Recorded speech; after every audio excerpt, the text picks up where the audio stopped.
Maria de la here. It was the first runner-up at last year's Toronto International Film Festival, and now it's finally hitting theaters. Learning to Drive, the new feel-good comedy from director Isabelle Cossier, based on the New Yorker article of the same name. Starring Academy Award nominee Patricia Clarkson and Academy Award winner Ben Kingsley, the film tells the story of food critic Wendy Shields, whose life falls apart after her husband cheats on her and files for divorce. Now, all Wendy has is her daughter, who is working on a farm out in Vermont. She'd totally drive down to New York from New York to visit her, but here's the thing: Wendy doesn't know how to drive. Enter Kingsley's Darwan Singh Tour, a Sikh man who works night and day as a taxi driver and driving instructor. After driving Wendy home in his taxi one day, the two adults strike up an unusual relationship as Wendy begins to take driving lessons from Darwan. The film truly shines when Kingsley and Clarkson are sitting in the front seat of the student driving vehicle. The two actors play off each other so effortlessly, producing witty banter with such authenticity that I easily believed in their developing friendship.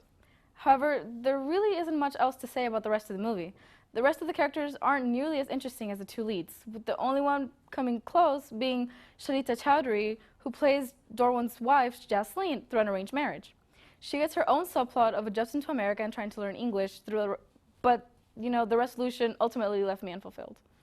I could talk about Wendy's ex-husband Ted, played by Jake Weber, and even her daughter Tasha, played by Grace Gummer, but neither make much of an impression.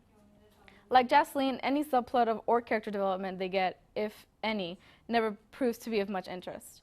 One character, Darwan Preet, Darwan's nephew Preet, seems to be set up to have a dramatic arc due to being in the country illegally. However, his character completely vanishes about halfway through the movie. If you're going to introduce characters that aren't going to provide anything to the story, then why include them in the first place? Now, while I do have some issues with the subplots of Learning to Drive, the core story about Wendy and Darwan is still very good. While the stakes are never that high, it's still an enjoyable movie to see because these two actors playing off each other is just enough for the viewer.